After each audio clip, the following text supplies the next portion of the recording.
A Fênix na Espada.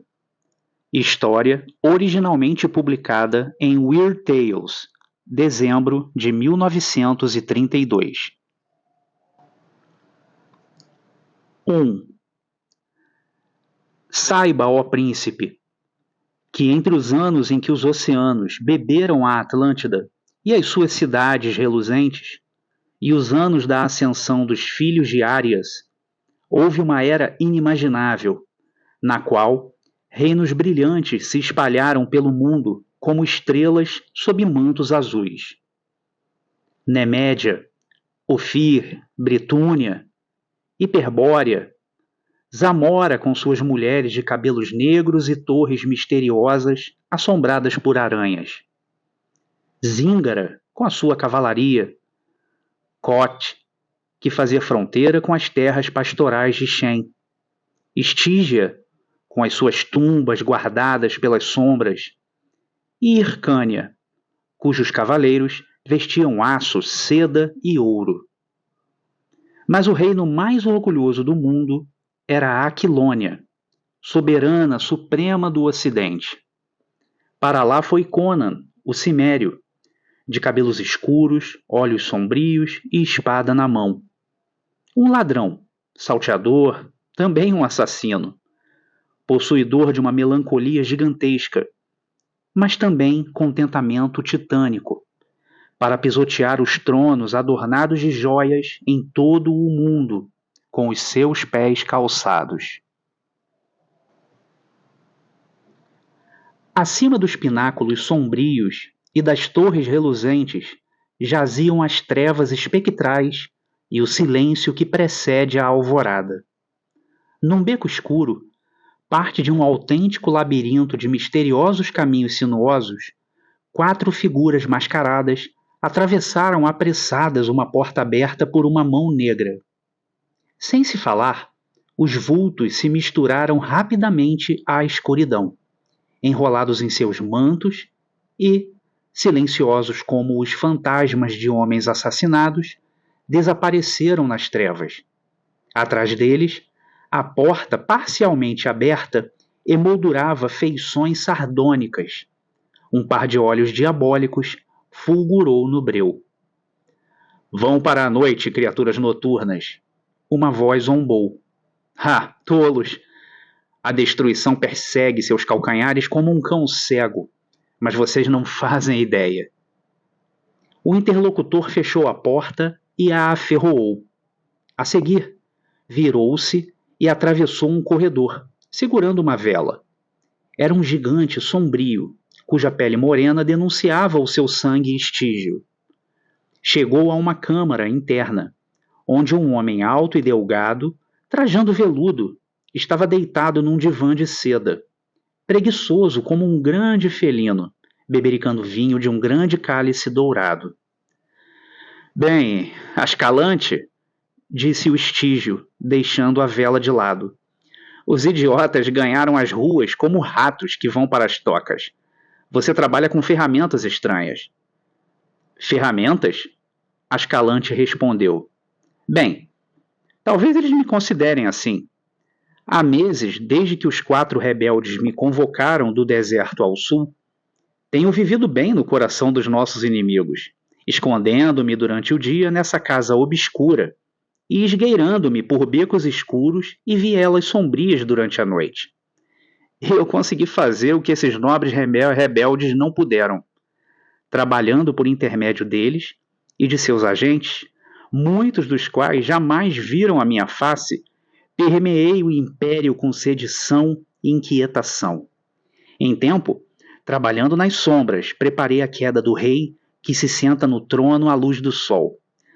Por Mitra, eu era um estadista antes de ser um fora da lei. E esses idiotas que se julgam seus mestres? Eles continuarão a achar que eu os sirvo até que nossa tarefa esteja completa. Quem são eles para equipararem sua astúcia à de Ascalante? Volmana, o conde minúsculo de Caraban. Gromel, o gigante comandante da Legião Negra. Dion, o barão obeso de Atalos. Rinaldo, o menestrel desatento. Eu sou a força que soldou o aço e endureceu a argila em cada um deles. E, quando a hora for propícia, eu os esmagarei. Mas isso ficará para o futuro. Esta noite, o rei morrerá. Dias atrás, vi os esquadrões imperiais cavalgarem para fora da cidade, disse o Estígio. Eles cavalgaram até a fronteira que os pictos bárbaros atacaram, graças ao licor forte que eu contrabandeei para deixá-los enlouquecidos. A grande riqueza de Dion tornou tudo possível, e Volmana afastou as tropas imperiais que permaneceram na cidade. Por meio do parentesco principesco que ele tem na Nemédia, foi fácil convencer o rei Numa a solicitar a presença do conde Trócero de Poitin, senescal aqui da Aquilônia. É claro que na jornada que ele será acompanhado por uma escolta imperial, pelas próprias tropas e também por Próspero, o braço direito do rei Conan. Isso deixará somente a guarda pessoal na cidade, além da Legião Negra. Usando Gromel, eu corrompi um oficial pródigo da guarda, subornando-o para afastar seus homens da porta do rei à meia-noite. Então, com 16 vilões desesperados meus, adentraremos o palácio por um túnel secreto. Quando terminado, mesmo se o povo não nos receber, a Legião Negra de Gromel bastará para manter a cidade e a coroa. E Dion acha que a coroa será dada a ele? Sim, o gordo imbecil a reclama por ser descendente de sangue real. Conan cometeu um grave erro ao deixar vivos homens que ainda descendem da antiga dinastia da Aquilônia, cuja coroa ele próprio arrancou. Volmana deseja ser reintegrado à realeza da qual fazia parte do antigo regime. Assim, ele conseguirá restaurar a grandeza das suas propriedades, agora reduzidas à penúria. Gromel odeia Palantides, comandante dos Dragões Negros, e deseja o pleno controle do exército com toda a teimosia de um bossoniano. Já Rinaldo, diferente de todos nós, parece não ter ambições pessoais. Ele vê Conan como um bárbaro rústico e sanguinário, que veio do norte para pilhar o mundo civilizado.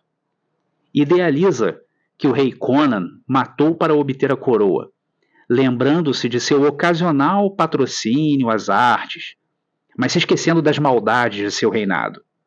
E está fazendo o povo esquecer também. A plebe já canta abertamente o lamento do rei, em que Rinaldo ovaciona o vilão santificado e denuncia Conan como aquele selvagem de cabelos negros vindos do abismo. Conan ri, mas o povo rosna. Por que ele odeia Conan? Poetas sempre odeiam quem está no poder. Para eles, a perfeição está na próxima esquina ou na seguinte. Eles fogem do presente em sonhos sobre o passado e o futuro. Rinaldo é uma brasa inflamada de idealismo, que pensa estar acendendo para derrubar um tirano e libertar o povo. Quanto a mim, bem, alguns meses atrás eu tinha perdido todas as ambições, julgando que assaltaria caravanas para o resto da vida. Agora, antigos sonhos se agitam. Conan morrerá. Dion sentará no trono e então também morrerá. Um a um. Todos que se opõem a mim perecerão. Por fogo, pelo aço, ou por aqueles vinhos letais que você sabe preparar tão bem. Ascalante, rei da Aquilônia, como soa para você? O Estígio encolheu os largos ombros. Houve uma época, ele comentou sem esconder o amargor, em que minhas próprias ambições fariam as suas parecerem infantis e espalhafatosas. A que ponto caí? Meus pares e rivais de outrora, sem dúvida, se surpreenderiam se vissem Totamon, do Anel, servindo de escravo para um estrangeiro fora da lei e auxiliando os interesses triviais de barões e reis. Você depositou sua confiança na magia e na pantomina. Ascalante respondeu descuidadamente. Eu confio na minha astúcia e na minha espada. Astúcia e espadas são ninharias contra a sabedoria das trevas, rosnou o Estígio, com seus olhos escuros brilhando com luzes e sombras ameaçadoras. Se eu não tivesse perdido o anel, nossas posições estariam invertidas. Não obstante, respondeu o foragido impaciente, você sente nas costas o toque do meu chicote e provavelmente continuará a sentir. Não tenha tanta certeza. O ódio demoníaco do Estígio queimou por um breve instante em seus olhos inflamados. Um dia, de algum modo, reaverei o anel. E quando eu o fizer, pelas presas de serpente de Sete, você pagará. O aquiloniano tempestuoso se pôs de pé e golpeou firme na boca. Tote recuou, com sangue escorrendo pelos lábios. Está ficando impetuoso, cão, rosnou fora da lei. Tenha cuidado, ainda sou seu mestre e aquele que conhece o seu segredo obscuro. Vá aos telhados das casas e grite que Ascalante está na cidade, tramando contra o rei. Se ousar. Eu não ouso, murmurou o Estígio, limpando o sangue da boca. Não, não ousa. Ascalante sorriu com frieza. Pois se eu morrer pelo seu aço ou por traição, um sacerdote eremita do deserto do sul saberá e quebrará o selo do manuscrito que eu deixei em suas mãos. E tendo-o lido, notícias serão sussurradas na Estígia, e um vento soprará do sul à meia-noite. Onde então esconderá sua cabeça, Totamon? O escravo estremeceu, seu rosto moreno empalidecendo. Chega! Ascalante mudou o tom ditatorial. Tenho trabalho para você. Não confio em Dion. Pedi a ele que cavalgasse para sua propriedade no campo e aguardasse até que o trabalho dessa noite estivesse concluído. O tolo jamais conseguiria esconder o seu nervosismo diante do rei. Cavalgue até ele, e se não o alcançar na estrada, dirija-se à sua propriedade e permaneça ao seu lado até que o convoquemos. Não o perca de vista. Ele está desorientado de tanto medo e pode acabar estragando tudo. Pode até entrar em pânico e acabar revelando toda a trama a Conan, na esperança de salvar a própria pele. Vá! O escravo se curvou, ocultando o ódio nos olhos, e fez conforme lhe fora ordenado. Ascalante voltou-se para o seu vinho mais uma vez. Sobre os pináculos reluzentes, o amanhecer era tão vermelho quanto sangue. 2. Quando eu era só um guerreiro, os tambores ressoavam. Pó de ouro aos pés de meu cavalo as pessoas jogavam.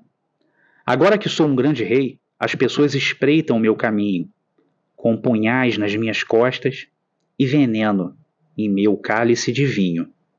A Estrada dos Reis. A sala era grande e ornada com tapeçarias caras nas paredes de painéis polidos e tapetes felpudos sobre o chão de marfim. O teto, alto, era adornado com intrincadas esculturas e arabescos de prata. Atrás de uma mesa de marfim, com detalhes dourados, sentava-se um homem cujos ombros largos e a pele bronzeada se destacavam em meio ao luxuoso ambiente que o cercava. Ele parecia se encaixar melhor nas terras estrangeiras ensolaradas e cheias de ventos e morros. Seus mínimos movimentos denunciavam músculos que lembravam molas de aço, ligados a um cérebro argúcio com a coordenação de um guerreiro nato. Não havia nada de deliberado ou mensurado em suas ações. Ou ele estava perfeitamente relaxado, estático como uma escultura de bronze, ou estava em movimento, não com a rapidez brusca motivada pela tensão, mas com uma velocidade felina que borrava a visão de quem tentasse acompanhá-lo. Seus trajes eram de um tecido rico, porém de fabricação simples. Ele não usava anéis ou ornamentos, e a sua cabeleira preta de corte quadrado era presa apenas por uma faixa prateada ao redor de sua cabeça. Ele deixou de lado o pincel dourado de ponta rígida que usava para fazer laboriosos registros num papiro. Descansou o queixo no punho e fixou os intensos olhos azuis com inveja no homem à sua frente. Este, por sua vez, ocupava-se com os próprios afazeres, amarrando as tiras douradas de sua armadura e assobiando distraidamente. Um comportamento bastante incomum, considerando-se que estava na presença do rei. Próspero, disse o homem à mesa. Essas questões de Estado me desgastam mais do que qualquer combate que eu já enfrentei. É tudo parte do jogo, Conan, respondeu o poitaniano de olhos pretos. Você é o rei. Deve desempenhar o papel. Gostaria de poder cavalgar com você para a Nemédia. Conan falou num tom invejoso. Parece-me que faz eras desde que tive um cavalo entre os meus joelhos. Mas Públio diz que há assuntos na cidade que requerem minha presença. Maldito seja! Destronar a velha dinastia, prosseguiu com uma familiaridade que só existia entre ele e o poitaniano. Foi bem fácil, embora tenha parecido difícil na época. Olhando para trás agora, o caminho selvagem que eu percorri, todos aqueles dias de labuta, intriga, matança e tribulações, parece um sonho. Mas meus sonhos não previram isso, Próspero. Quando o rei Numedide jazia morto aos meus pés e eu pus em minha cabeça a coroa que eu tirara da sua fronte ensanguentada, alcancei o limite dos meus sonhos. Eu tinha me preparado para tomar a coroa, não para mantê-la. Nos velhos dias de liberdade, tudo que eu queria era uma espada afiada e um caminho direto até os meus inimigos. Hoje nenhum caminho é direto e a minha espada é inútil. Quando eu destronei Numedídes, Conan prosseguiu. Fui chamado de libertador. Agora eles cospem na minha sombra. Puseram uma estátua do suíno no templo de Mitra. E as pessoas choram diante dela, saudando-a como se fosse a efígie sagrada de um monarca santificado. Assassinado por um bárbaro sanguinário, é claro. Quando liderei seus exércitos para a vitória como mercenário, a Aquilônia não se importou com o fato de eu ser um estrangeiro, mas agora não consegue me perdoar por isso. Agora queimam um incenso no templo de Mitra em memória de Numedídes. Homens que foram mutilados e cegados por seus carrascos. Homens cujos filhos morreram nos calabouços e cujas esposas e filhas foram arrastadas para o seu harém. Todos volúveis. Rinaldo é amplamente responsável, Próspero argumentou, dando mais um nó no cinto da espada. Ele canta músicas que enlouquecem os homens. Enforque-o em seus trajes de bobo da corte na torre mais alta da cidade. Que ele faça rimas para os abutres. Conan sacudiu a cabeça leonina. Não, Próspero, não. Ele está além do meu alcance. Um grande poeta é maior do que qualquer rei. Suas canções têm mais poder que meu cetro, pois ele já quase arrancou o coração do meu peito quando decidiu cantar para mim. Eu morrerei e serei esquecido, mas as canções de Rinaldo viverão para sempre. Não, Próspero, continuou o rei, com um olhar sombrio de dúvida sombreando seus olhos. Há alguma coisa oculta, um movimento sutil do qual não estamos cientes. Eu o sinto, tal qual na minha juventude. Senti o tigre escondido na grama alta. Há uma inquietação inominável percorrendo o reino. Sou como um caçador que se agacha ao lado de uma pequena fogueira em meio à floresta e escuta passos furtivos nas trevas, quase conseguindo ver o fulgor de olhos ardentes que o observam. Se ao menos eu tivesse algo tangível em que pudesse cravar minha espada... Vou te dizer uma coisa. Não é por acaso que os Pictos têm atacado com tanta ferocidade as nossas fronteiras em tempos recentes, o que obrigou os bossonianos a partir para repeli-los. Eu devia ter cavalgado com essas tropas. Públio temia uma tramóia para prendê-lo e matá-lo além da fronteira. Próspero replicou, alisando sua capa de seda sobre a cota de malha brilhante, enquanto admirava sua alta figura num espelho prateado. Por isso ele pediu que você permanecesse na cidade.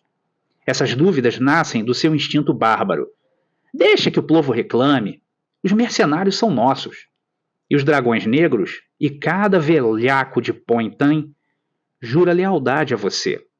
O seu único risco é ser assassinado, o que é impossível com os homens da Guarda Imperial protegendo-o dia e noite. No que você está trabalhando aí? Um mapa, explicou Conan, orgulhoso. Os mapas da corte mostram bem os países do sul, leste e oeste, mas são bem vagos e imprecisos quanto ao norte. Eu estou adicionando as terras do norte. Tá vendo aqui? Aqui fica Ciméria, onde eu nasci. E Asgard e Vanaheim. Próspero examinou o mapa. Por Mitra, quase acreditei que esses países eram mitos. Conan sorriu como um selvagem, tocando involuntariamente as cicatrizes em seu rosto. Você pensaria diferente caso tivesse passado a juventude nas fronteiras ao norte da Ciméria.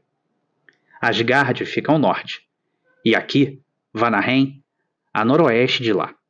E a guerra nas fronteiras é perene, meu amigo. Como é esse povo do norte? Indagou Próspero. São altos, claros, de olhos azuis. O deus deles é Ymir, o gigante do gelo, e cada tribo tem o seu próprio rei. Eles são ferozes e temperamentais. Lutam o dia inteiro e durante a noite bebem cerveja e cantam canções selvagens. Ah, então eu acho que você é como eles, Próspero gracejou. Ri, bebe bastante, gosta de boas canções, embora eu nunca tenha visto outro cimério que só bebesse água, risse pouco ou cantasse hinos lúgubres. Talvez seja por causa da região onde vivemos, respondeu o rei. Nunca houve terra mais sombria, repleta de montanhas e matas fechadas, sob um céu quase sempre cinza, com ventos que sopram espectrais em meio aos vales. Então não é surpresa que os homens de lá sejam taciturnos. Próspero deu de ombros, enquanto pensava nas planícies banhadas pelo sol e nos rios azuis de Poitem, a província mais ao sul da Aquilônia. Eles não têm esperança nesta vida nem na próxima, Conan respondeu. Nosso deus é Kron, e sua raça sinistra que governa numa terra sem sol, de névoas eternas, o mundo dos mortos. Mitra, o modo de ser dos Aesíris é mais do meu agrado. Bem, Próspero sorriu. Você deixou para trás as colinas sombrias da Ciméria. Agora eu tenho de partir. Vou tomar um cálice de vinho branco nemediano por você na corte de Numa. Certo, grunhiu o rei. Mas beije as dançarinas de Numa por sua conta apenas. Deixe o Estado fora disso. Sua gargalhada tempestuosa seguiu Próspero para fora da câmara. 3. Nas cavernas sob as pirâmides, o grande Sete, enrolado, dorme. Em meio às sombras das tumbas, rasteja seu povo sem nome. A palavra de gostos ocultos, que o sol jamais tocou, venho trazer. Ó escamoso, envie-me um servo para meu ódio satisfazer.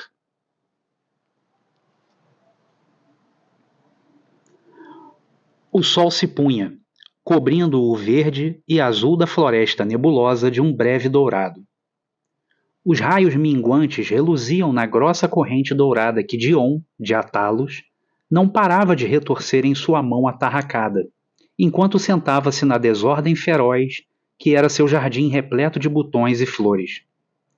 Ele girou o corpo sobre o assento de mármore e olhou furtivamente ao redor, como se procurasse um inimigo à espreita. Estava sentado dentro de uma alameda circular de árvores delgadas, cujos galhos interligados lançavam uma sombra espessa sobre seu corpo. Uma fonte próxima brilhava prateada, e outras fontes que não estavam visíveis em diversas partes do jardim suspiravam uma sinfonia constante. Dion estava sozinho, exceto por uma grande figura sombria, que, acomodada num banco de mármore ao seu lado, observava o barão com olhos profundos e sinistros. Dion nunca pensara muito em Totamon. Sabia vagamente que se tratava de um escravo, em que Ascalante depositava bastante confiança. Mas, como muitos ricos, prestava pouquíssima atenção em homens que estivessem abaixo do seu padrão de vida. Não precisa ficar nervoso, disse Tote. A trama não pode falhar. Ascalante pode cometer erros como qualquer outro homem, retorquiu Dion, suando ante a mera ideia do fracasso. Ele não. O Estígio esboçou um sorriso selvagem. Do contrário, eu não seria seu escravo, mas o seu mestre. Que conversa é essa? Dion redarguiu irritado, dando pouca atenção ao diálogo. Os olhos de Totamon se estreitaram. Apesar de todo o seu autocontrole ferrenho, ele estava prestes a explodir com a vergonha há tanto reprimida, com o ódio e a fúria pronto para agarrar qualquer tipo de oportunidade desesperada. O que ele não contava era com o fato de que Dion não o via como um ser humano dotado de cérebro e astúcia, mas como um mero escravo e, portanto, uma criatura desprezível. Ouça-me, Tote falou. Você será o rei, mas conhece pouco da mentalidade de Ascalante. Deve deixar de confiar nele assim que Conan for morto. Eu posso ajudá-lo, se me proteger, quando tomar o poder. Assim o farei. Ouça, meu senhor, eu fui um grande feiticeiro no sul. Os homens falavam de Totamon como falavam de Ramon. O rei Crespon da Estígia me honrou bastante, derrubando magos de postos mais elevados para me exaltar acima de todos. Eles me odiavam, mas me temiam, pois eu controlava seres vindos de fora, que respondiam a meus chamados e cumpriam a minha vontade. Por Sete, meus inimigos não sabiam a hora em que acordariam no meio da noite, sentindo as garras de horrores inomináveis em seus pescoços. Fiz magia negra e terrível com o anel da serpente de Sete, que eu encontrei numa tumba pavorosa, uma légua abaixo da terra, esquecido antes que o primeiro homem se arrastasse para fora do mar lodoso. Porém, um ladrão roubou o anel e meus poderes se perderam. Os magos se uniram para me assassinar e eu tive de fugir.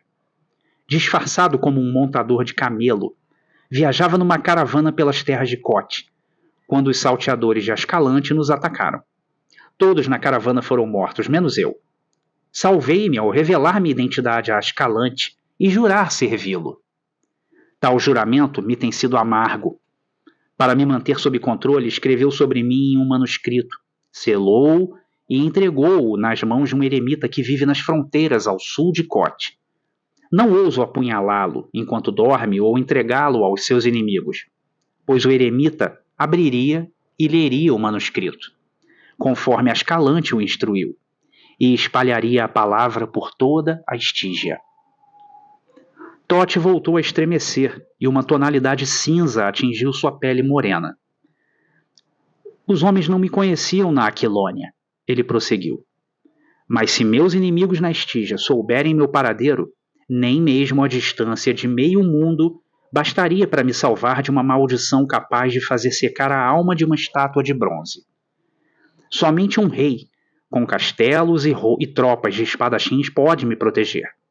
Portanto, conto a você o meu segredo e urjo para que faça um pacto comigo. Posso auxiliá-lo com minha sabedoria e você pode me proteger. Então um dia encontrarei o anel e... Anel? Anel? Tote havia subestimado o pleno egoísmo do homem. Dion nem sequer escutara as palavras do escravo, mantendo-se completamente absorto nos próprios pensamentos. Mas aquela última palavra despertou uma ondulação em seu egocentrismo. Anel? Ele repetiu. Isso me fez lembrar do meu anel de boa sorte. Eu o consegui com um ladrão semita, que jurou tê-lo roubado de um mago do sul e que me traria fortuna. Mitra sabe que paguei bem caro por ele. Pelos deuses, eu preciso de toda a sorte que puder, com Volmana e Ascalante me arrastando para os seus esquemas sanguinários. Vou cuidar desse anel. Tote teve um sobressalto, o sangue subindo-lhe ao rosto, enquanto os olhos se incendiavam com a fúria atordoada de um homem que percebe de súbito a profundidade da estupidez suína de um tolo. Dion nunca prestara atenção nele. Erguendo uma tampa secreta no banco de mármore, por um momento ele tateou em meio a uma pilha de quinquilharias de todo tipo. Amuletos bárbaros, pedaços de ossos, joias falsas, vários sortilégios e encantamentos que a natureza supersticiosa do homem o levara a colecionar. Ah, aqui está! Ele ergueu triunfante o anel de feitio singular. Era feito de um metal semelhante ao cobre, na forma de uma serpente com escamas, enrolada em 3 voltas e com a cauda enfiada na boca. Seus olhos eram gemas amarelas que brilhavam perniciosamente. Totamon gritou como se tivesse sido atingido, e Dion virou-se e abriu a boca, o rosto subitamente pálido. Os olhos do escravo estavam em chamas, a boca escancarada, as enormes mãos morenas abertas como garras. O anel! Por Sete, o anel! Ele berrou. Meu anel! Roubado de mim! Aço reluziu nas mãos do estígio, que com uma contração de ombros largos mergulhou seu punhal no corpo flácido do barão. O grito agudo de Dion transformou-se num gorgolejo estrangulado e toda sua estrutura foi ao chão como manteiga derretida. Um tolo até o fim, ele morreu assolado por um pânico insano, sem nem saber o motivo. Deixando de lado o cadáver amarrotado, já se esquecendo dele, Tote segurou o anel com ambas as mãos, enquanto os olhos escuros brilhavam ávidos. Meu anel! Sussurrou numa terrível exaltação. Meu poder! Por quanto tempo ficará agachado por sobre a coisa engelhada, inerte como uma estátua, sorvendo a aura maligna do objeto? Nem mesmo o estígio saberia dizer. Quando se sacudiu de seu devaneio e trouxe a mente de volta dos abismos escuros onde ela estivera vasculhando, a lua já nascia, lançando sombras longas no encosto de mármore liso do banco, aos pés do qual jazia a silhueta mais escura daquele que fora o senhor de Atalos. Chega, Ascalante! Chega! O estígio murmurou, seus olhos queimando vermelhos feitos de um vampiro no escuro. Abaixando-se, coletou um punhado do sangue coagulado da poça que se formara sob a vítima e esfregou-o nos olhos de cobre da serpente, até que as faíscas amarelas fossem cobertas por uma máscara carmesim. Segue seus olhos, serpente mística. Ele entoou num sussurro de gelar o sangue. Segue os olhos à luz do luar e abra-os em abismos mais escuros. O que você vê, ó serpente de Sete? Quem chama dos abismos da noite? De quem são as sombras que caem sobre a lua minguante? Chame-o para mim, ó serpente de Sete. Acariciando as escamas com um movimento peculiar, que sempre levava os dedos de volta ao local de início, sua voz ficou ainda mais grave ao sussurrar nomes sombrios e encantamentos sinistros já esquecidos em todo o mundo, exceto nas terras lúgubres da Estígia, onde formas monstruosas se moviam à sombra das tumbas. Um movimento no ar o cercou, tal qual um redemoinho na água quando alguma criatura vem à superfície. Um vento congelante soprou brevemente sobre ele, como que vindo de uma porta aberta. Tote sentiu uma presença atrás de si, mas não se virou. Manteve a visão fixa no pedaço de mármore banhado pelo luar, sobre o qual uma sombra tênue pairava. Conforme continuava a sussurrar encantos, a sombra cresceu em tamanho e definição, até se destacar distinta e horrível. Seus contornos não diferiam dos de um babuíno gigantesco, porém, nenhum babuíno como aquele jamais caminhara sobre a terra, nem mesmo na Estígia. Mesmo assim, Tote não o olhou. Retirando do cinto de uma sandália, que pertencia ao seu amo, ele sempre a carregava na esperança de um dia poder utilizá-la daquela maneira, e jogando-a para trás. Examine essa sandália, escravo do anel, ele exclamou. Ache o dono dela e destrua-o. Olhe dentro dos seus olhos e amaldiçoe a sua alma, antes de abrir a sua garganta. Mate-o! Sim! E num rompante cego de fúria completou. E todos que estiverem com ele. Gravado na parede, iluminada pela luz da lua, Tote viu o horror abaixar a cabeça deformada e farejar feito um hediondo cão de caça. Então, a cabeça deu uma guinada para trás e a coisa se foi, desaparecendo como o vento em meio às árvores. O estígio ergueu os braços num triunfo insano, dentes e olhos reluzindo ao luar. Um soldado que montava guarda do lado de fora dos muros deu um grito de pavor quando uma enorme silhueta negra de olhos flamejantes passou por ele em uma rajada de vento. Mas ela se foi tão rapidamente que o aturdido guerreiro ficou a ponderar se havia sido um sonho ou apenas uma alucinação. 4. Quando o mundo era jovem, os homens fracos e demônios vagavam livres pela noite.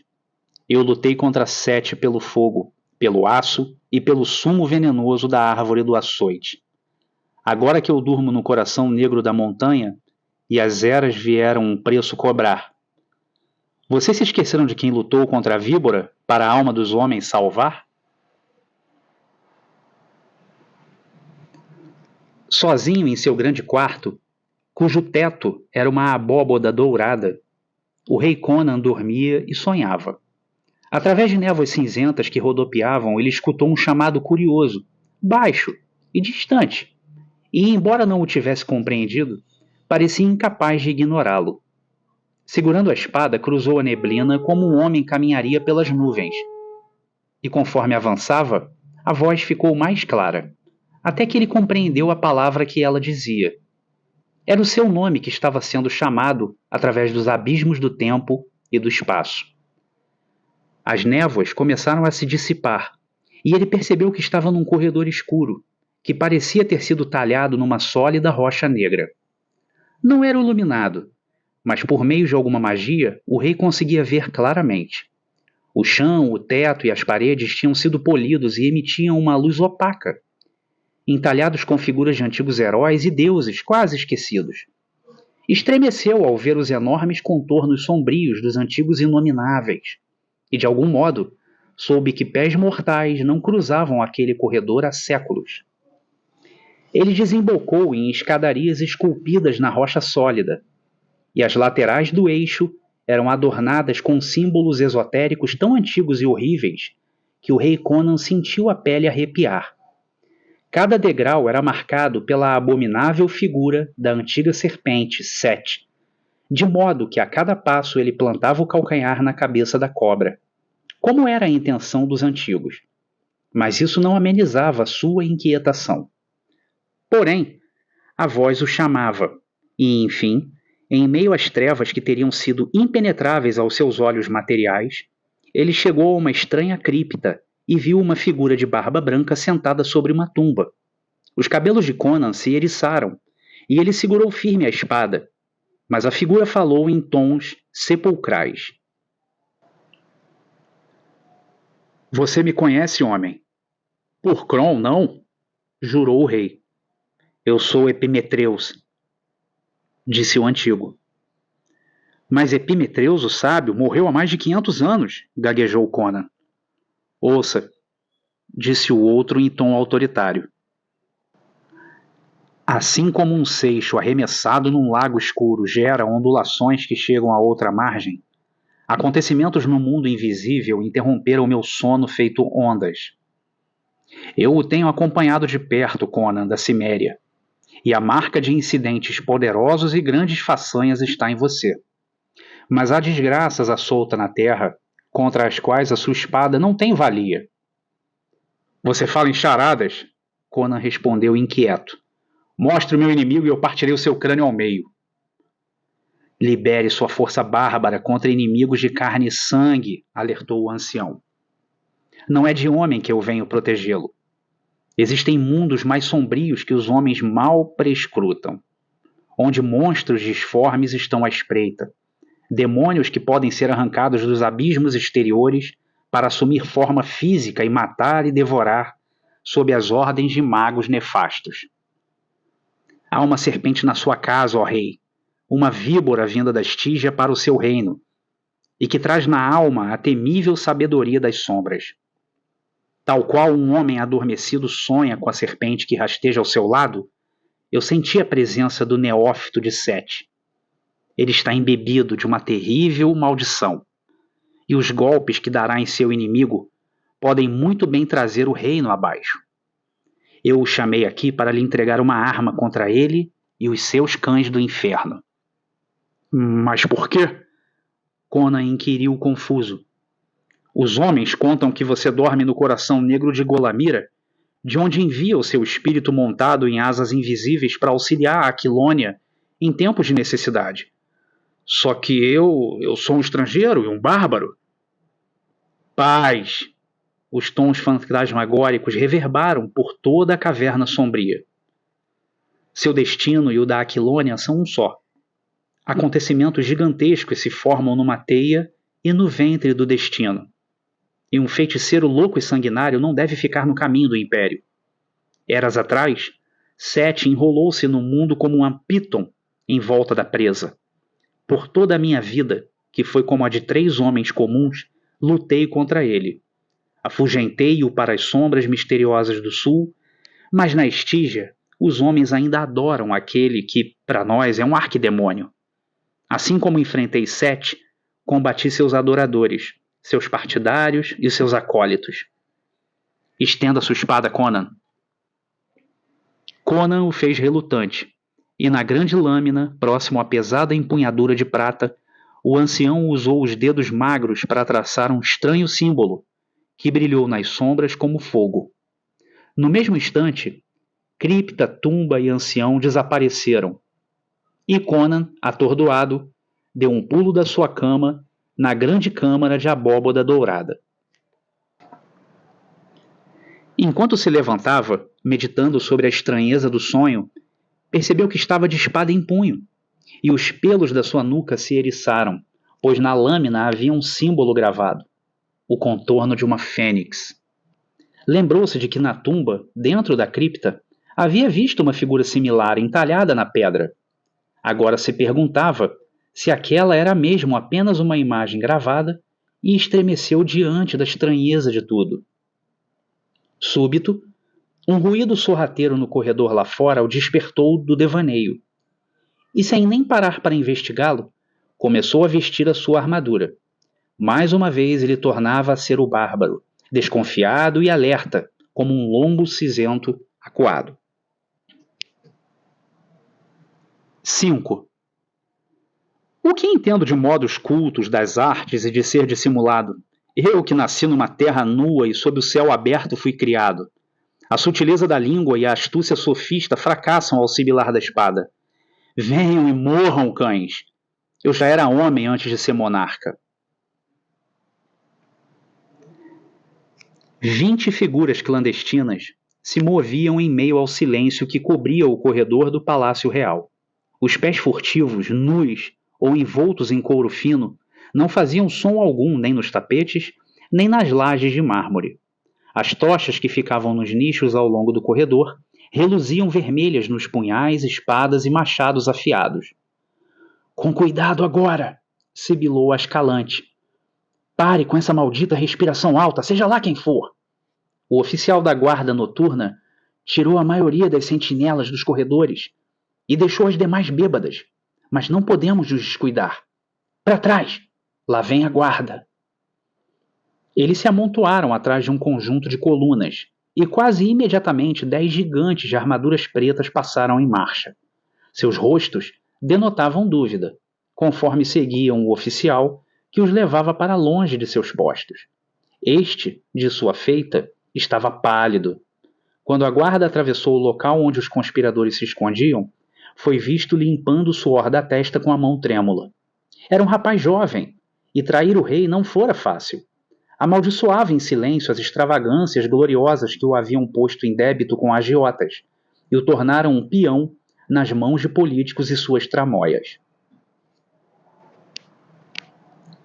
A guarda passou por eles ruidosamente e desapareceu no corredor. Bom, sorriu Ascalante. Conan dorme desprotegido. Rápido! Se eles nos pegarem matando, estaremos acabados. Mas poucos homens defendem a causa de um rei morto. Sim, rápido! Urgiu Rinaldo, seus olhos azuis equiparados ao brilho da espada que cingia sobre sua cabeça. Minha lâmina está sedenta. Já até escuto os abutres se reunindo. Em frente, vamos! Eles percorreram o corredor em velocidade negligente e pararam diante de uma porta dourada que trazia o símbolo do dragão real da Aquilônia. Gromel! Rugiu Ascalante. Arrombe essa porta! O gigante respirou fundo e lançou o corpo portentoso contra os painéis, que grunhiram e se dobraram ante o impacto. Ele tornou a recuar e a investir. Com um barulho de ferrolhos se partindo e madeira despedaçando, a porta rachou e cedeu para dentro. Entrem! Ascalante vociferou, inflamado pelo espírito da ação. Entrem! Rinaldo berrou. Morte ao tirano! Eles estancaram a seguir. Conan os encarava. Não um homem nu, desarmado e desorientado ao acordar, pronto para ser abatido como uma ovelha, mas um bárbaro desperto e acuado, vestindo parcialmente sua armadura e com a longa espada na mão. Entrem, patifes! Berrou fora da lei. Ele é 1 contra 20 e está sem elmo. Era fato. Não houvera tempo para vestir o pesado capacete emplumado, para afivelar as placas laterais da couraça peitoral ou para apanhar o grande escudo que permanecia preso à parede. Ainda assim, Conan estava mais bem protegido que qualquer um de seus oponentes, com exceção de Volmana e Gromel, que trajavam a armadura completa. O rei os observou, intrigado quanto às suas identidades. Ele não conhecia a Ascalante, não conseguia ver através dos visores fechados dos conspiradores de armadura, e Rinaldo havia puxado seu capuz, desmanzelado até a linha dos olhos.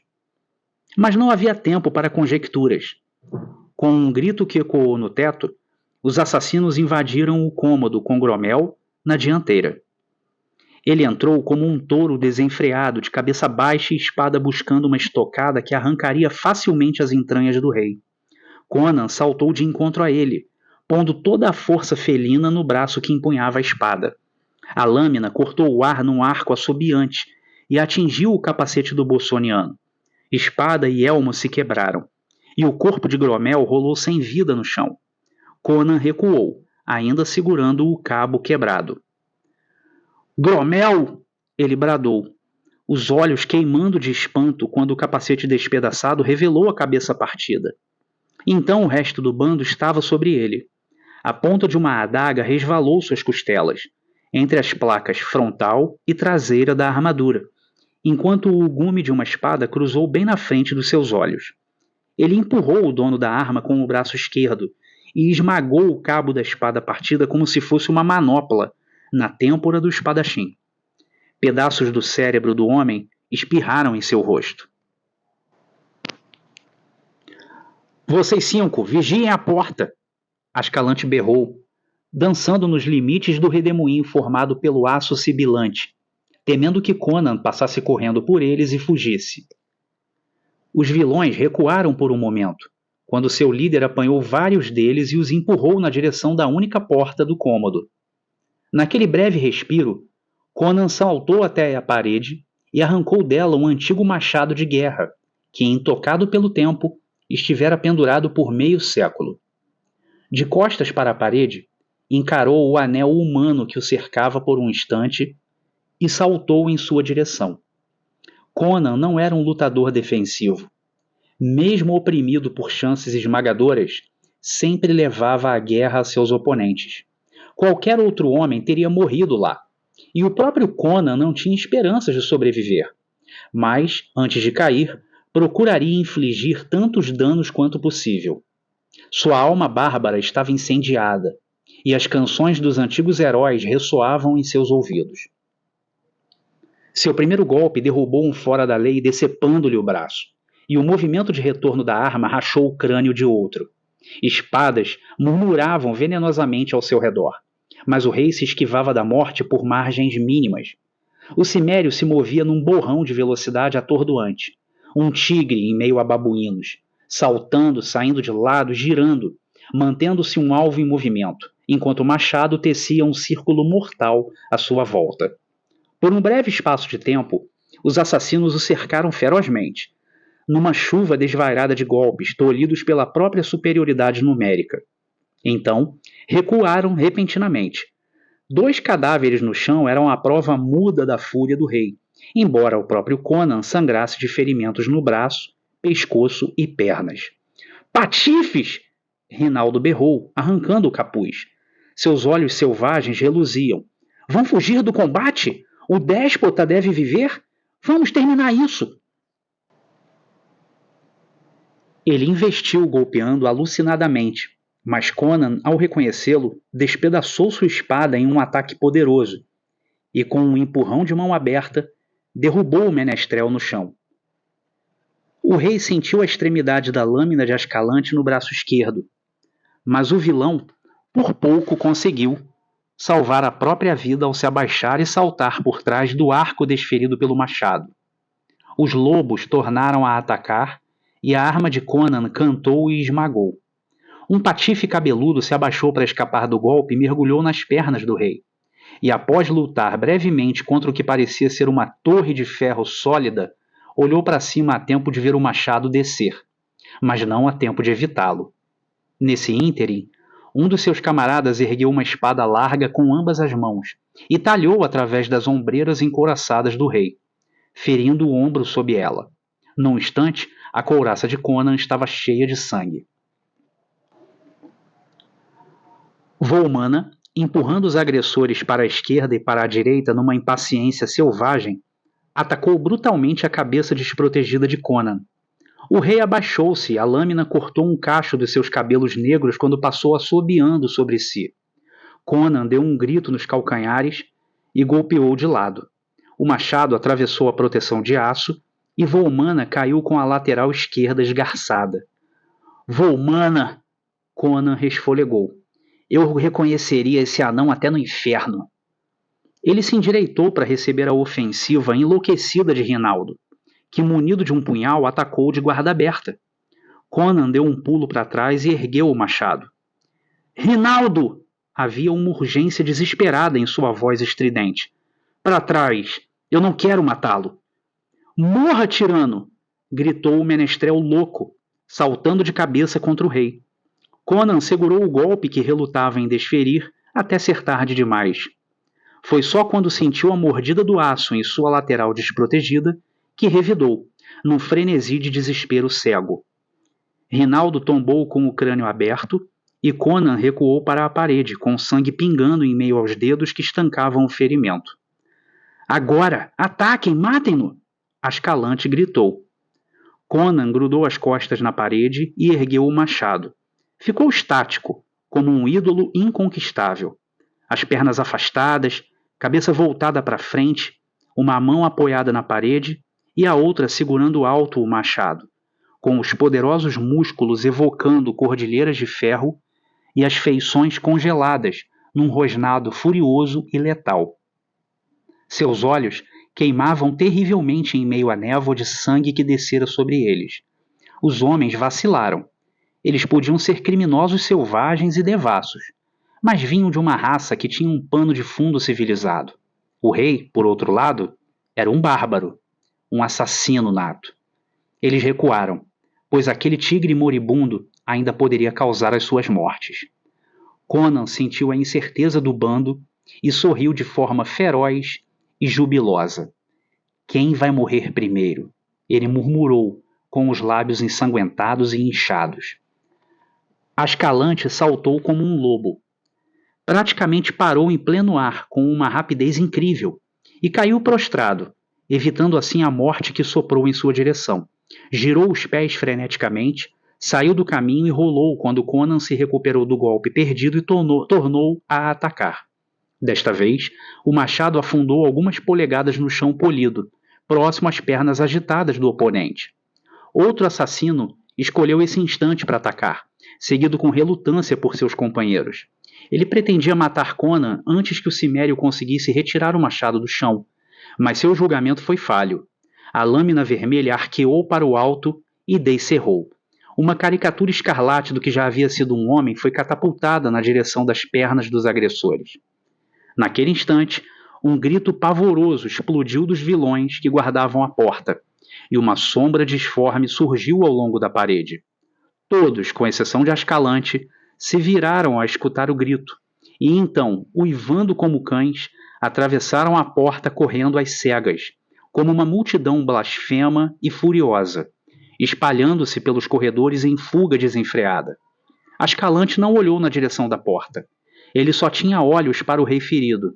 Supôs que o barulho do confronto tinha, enfim, despertado o palácio, e que os guardas leais caíam sobre ele, ainda que mesmo naquele momento parecesse estranho que seus companheiros gritassem tão terrivelmente ao fugirem. Conan também não olhou para a porta, porque observava atentamente o adversário. Naquela situação extrema, a filosofia cínica de Ascalante não o abandonou.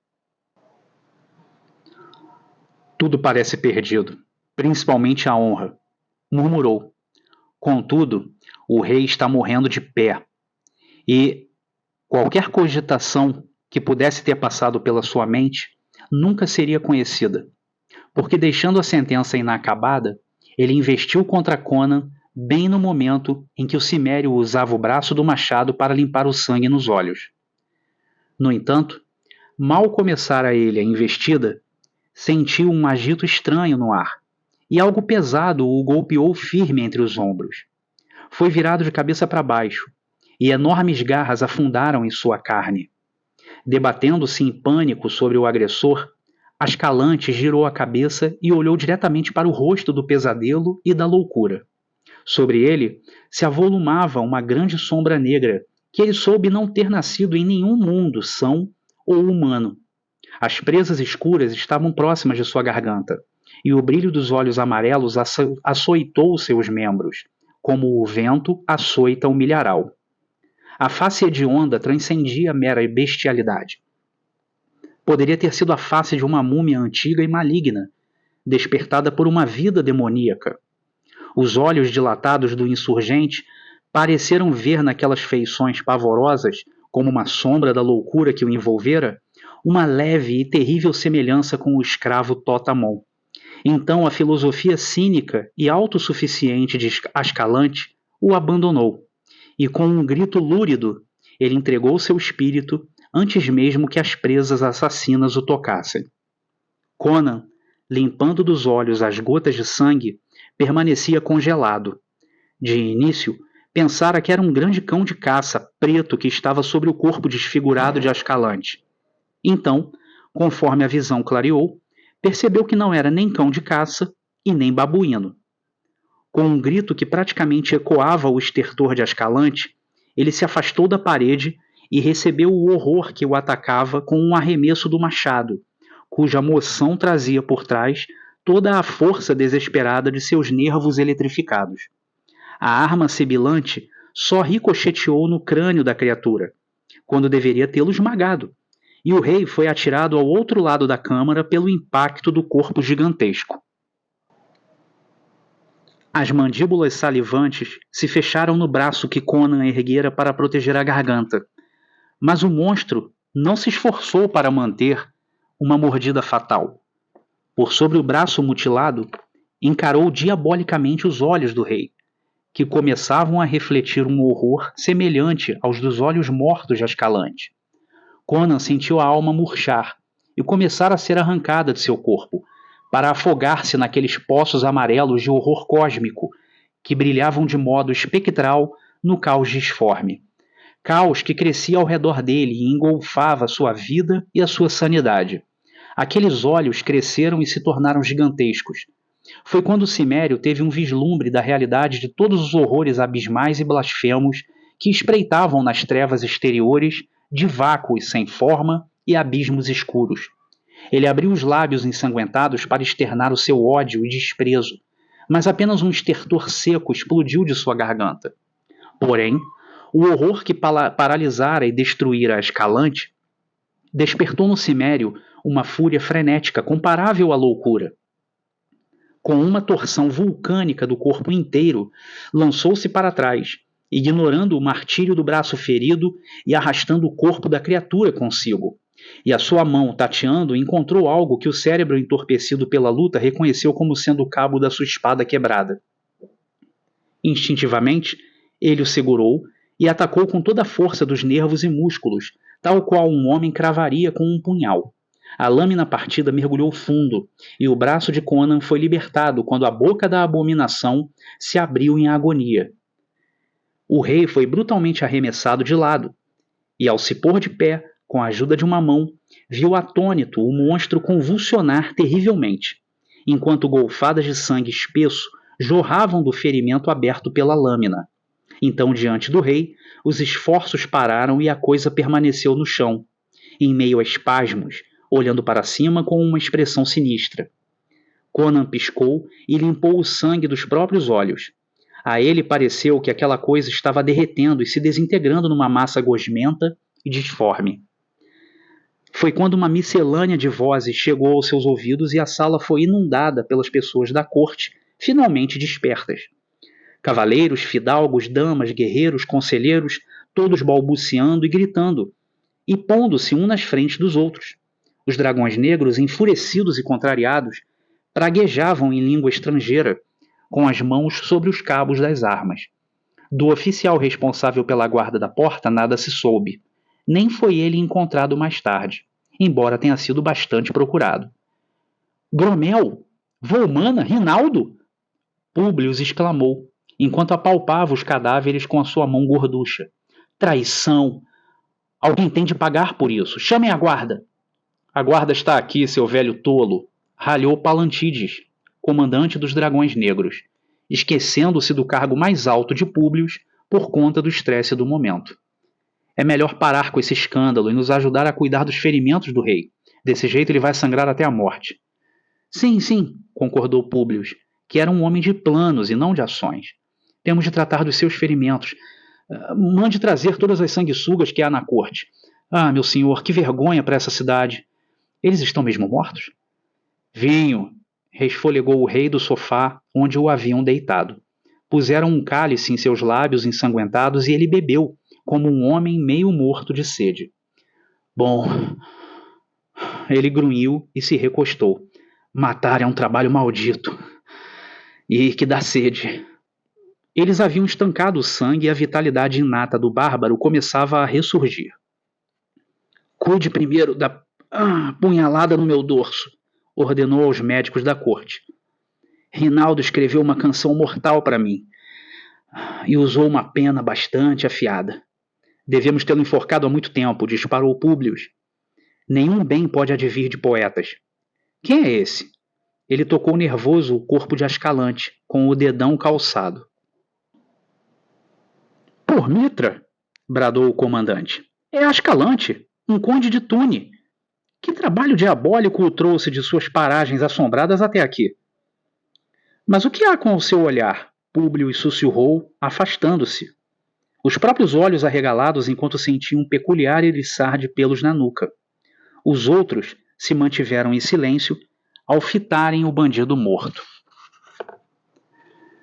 Se tivesse visto o que ele viu, o rei grunhiu sentando-se ereto, apesar dos protestos das sanguessugas. Não faria essa pergunta. Vai entorpecer seus olhares quando virem.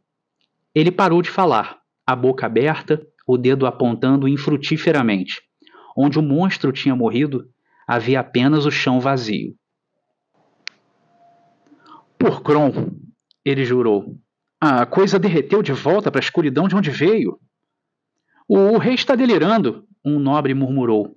Conan escutou e praguejou maldições bárbaras. Por Badb, Morrigan, Masha e Nemai, eu estou são. Era uma mistura de babuíno com múmia estígia. A coisa passou pela porta e os vilões de Ascalante fugiram ao vê-la. Ela matou Ascalante, que estava prestes a acabar comigo. E então me atacou e consegui matá-la. Não sei como, pois meu machado ricocheteou quando eu o arremessei. Mas creio que o sábio Epimetreus tenha um dedo nisso tudo. Escutem como ele diz o nome de Epimetreus, morto há 500 anos. Os presentes sussurraram entre si. Por Ymir, tempesteou o rei. Essa noite eu falei com Epimetreus. Ele me chamou em seus sonhos. E caminhei por um corredor escuro com entalhes dourados até uma escadaria de pedra, cujos degraus traziam os contornos de Sete. Então cheguei a uma cripta e a uma tumba com uma fênix esculpida. Em nome de Mitra, majestade, fique quieto! Foi o alto sacerdote de Mitra quem gritara aquilo, seu rosto pálido como cinzas. Conan jogou a cabeça para trás como um leão, sacudindo a cabeleira, e sua voz soou densa, tal qual o rugido zangado do felino. E eu sou um escravo para calar minha boca ante sua ordem? Não, meu senhor. O alto sacerdote tremia, mas não por medo da ira real. Eu não quis ofender.